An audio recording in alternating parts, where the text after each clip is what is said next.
Eric Holder has been the Attorney General for the entire administration so far. We've known for some time he was thinking of leaving. Yesterday, the president announced Eric Holder will be leaving soon, and the Attorney General on his way out, striking a personal note. We have been great colleagues, but the bonds between us are much deeper than that. In good times and in bad, in things personal and in things professional, you have been there for me. I'm proud to call you my friend. They have become close friends, Julie Pace, and now Eric Holder is leaving. He's been a lightning rod for Republicans. Democrats, especially the civil rights communities, are big fans of this Attorney General. Voting rights, civil rights, environmental regulations. The president might take executive action on immigration after the election. There might be one, maybe even two Supreme Court picks in the last 2 years of the administration. This is a huge job.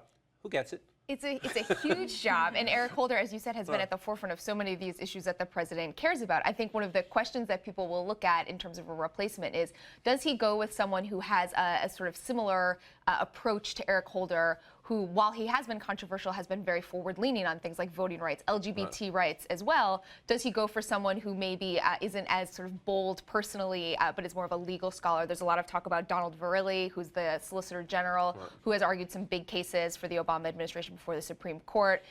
There are a couple of people who are floating around. Kathy Rumler is the former White House counsel. She's now in private practice, but is close with the president. So we'll see if he goes with more of the sort of straightforward legal scholar or someone who kind of he feels has that same kind of firepower that Holder had. And philosophically, it's an important choice for the president, because in some cabinet departments, forgive me, ladies and gentlemen, the final 2 years of the administration, you think the policy is basically set, you're just keeping the train on the tracks. There are so many pressing issues for the Justice Department, plus the surprises that come up, things like Ferguson, other things that could happen.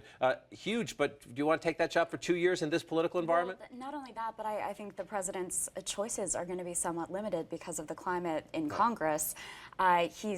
Because Holder has been such a lightning rod, you're already hearing from all of these senators who are saying, hold on, take your time with this decision, because they're just waiting for a huge battle. Let's look at some of that, because here's the choice facing the president. You want to replace your Attorney General as soon as possible. Eric Holder says he'll stay until the replacement is confirmed. Congress is coming back after the election this year. We know the Democrats will be in charge of the Senate then, and they've changed the rules, so if they could have the confirmation process then, they could get it through with a majority vote. But what if Republicans take the Senate majority in the November election? Those senators don't come in until January. So listen to this reaction from Republicans, as Maeve was noting. Chuck Grassley from Iowa, he's the ranking Republican on the committee, meaning he would be the chairman in January if the Republicans get a net gain of 6 seats. He says, rather than rush a nominee through the Senate in a lame duck session, I hope the president will now take his time to nominate a qualified individual who can start fresh relationships with Congress so that we can solve the problems facing our country. A little dig at Eric Holder on the way out there. Yes. By the way. And then, and Chuck Grassley, more of an establishment Republican figure, but then Ted Cruz, who has been known to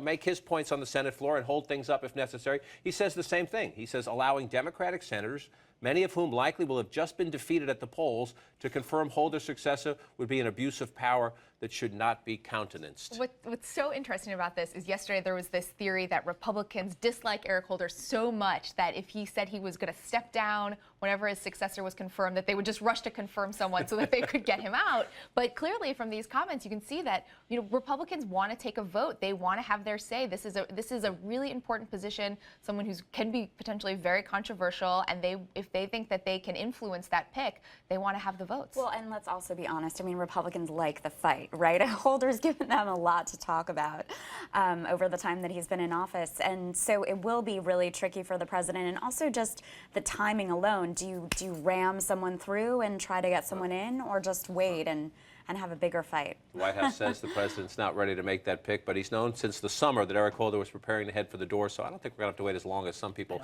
over there are suggesting.